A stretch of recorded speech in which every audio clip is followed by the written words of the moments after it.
Finally, 5 million of Pakistan's 25 million Pashtuns have equal rights as citizens. The Pashtuns are Pakistan's largest ethnic minority. They speak Pashto and live according to pashtunwali, a social code that values honor, hospitality, and revenge. 20% of Pashtuns live in Pakistan's federally administered tribal areas, a strategic area on the border with Afghanistan, known as FATA. Until this year, FATA was left outside of the Pakistani constitution and was governed by tribal laws. In May, FATA was merged into Pakistan and its residents became full citizens. Called the most dangerous place in the world by the US and a lawless land by Pakistanis, FATA has been the target of many army operations to rid it of violent elements. To understand why Pakistan is paying attention to FATA now, let's look at the region's history and its geostrategic importance. The mistreatment of tribal Pashtuns goes back to the 19th century. From British India onwards, tribal Pashtuns have been isolated from and dehumanized in mainstream society. FATA was called the excluded areas and was cut off from the rest of British India. On the one hand, state law did not apply to the region. On the other, they were subject to a harsh set of special laws since 1876. These laws denied the tribes legal rights and imposed collective punishment. This was all enforced by British-appointed political agents with absolute power who paid off tribal elders to control them. A Supreme Court justice from Pakistan described the true purpose of these laws. The legal system imposed by the British was intended to rule the masses through a class of loyals from the area, thus ostensibly depicting a policy of non-interference in their centuries-old system, although in fact the object was to keep them away from a universally recognized judicial system and instead give them a sugar-coated legal device. And these laws stayed in place after the British left. During the partition of 1947, Pakistan and India became separate countries, and this region became known as FATA. Pakistan spent most of its time and resources towards the Indian border and did not pay that much attention to the tribal areas. As a result, FATA became the least developed area in Pakistan.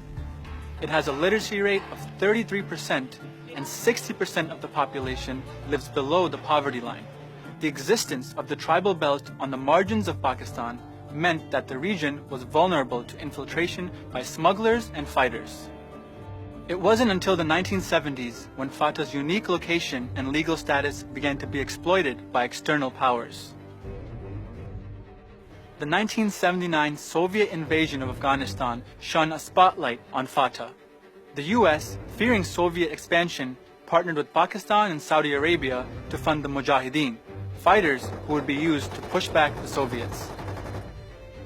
The Mujahideen began recruiting and training fighters in the tribal areas. Although they defeated the Soviets, there were unintended consequences. Recently we have obtained hard evidences of the Pakistani militia's involvement alongside with the Taliban. They have committed serious incursions inside the Afghan territory and they have enabled the Taliban to move towards the capital. The different factions began fighting for power in Afghanistan. One of these factions was the Taliban, backed by Pakistan. While FATA was an asset during the Afghan war, it would soon become a liability with the rise of anti-Americanism. Our war on terror begins with Al-Qaeda, but it does not end there. It will not end until every terrorist group of global reach has been found, stopped, and defeated. Conditions worsened when the US launched the so-called War on Terror and invaded Afghanistan in 2001, driving the Taliban out to take refuge in FATA. Under US pressure, Pakistan publicly abandoned support for the Taliban and allowed US forces into the tribal areas. However, the Taliban took advantage of FATA's unregulated status and established safe havens along the border. A prolonged period of conflict in FATA began, with fighting between the Pakistani military, US forces, and fighters loyal to various groups raging on. Meanwhile, the tribes were trapped in the fighting. More than 1,000 tribal elders were killed, deteriorating the traditional tribal structure. Thousands of Pashtuns disappeared without a trace. The conflict also displaced more than 1 million tribespeople and destroyed hundreds of local houses, schools, and businesses. Throughout, Pakistan viewed and justified the violence as a Pashtun problem, but this view hides the true drivers behind the issue.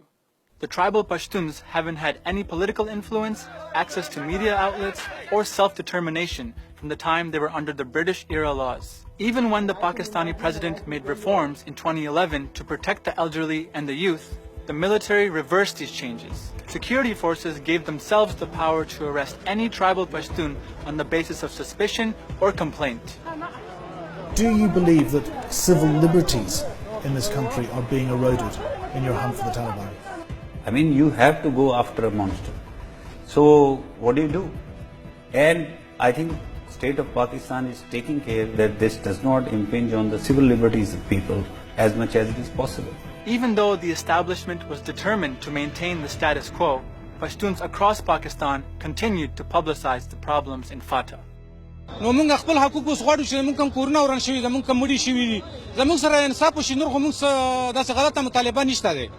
In FATA, 62% of youth are affected by violence.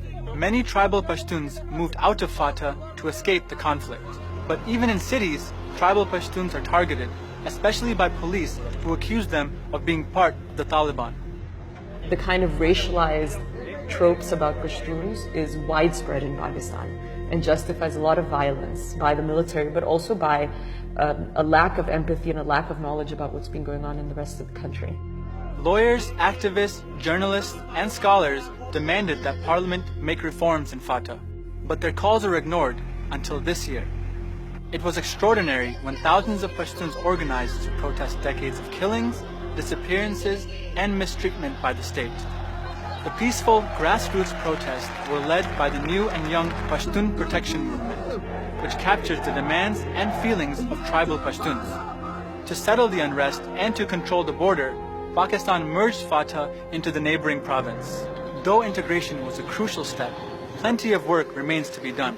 The tribesmen will have to think about their system, about their self-rule, about their legal system, and about their share and participation in the mainstream. Will these steps improve life in FATA? Only if peace is restored first.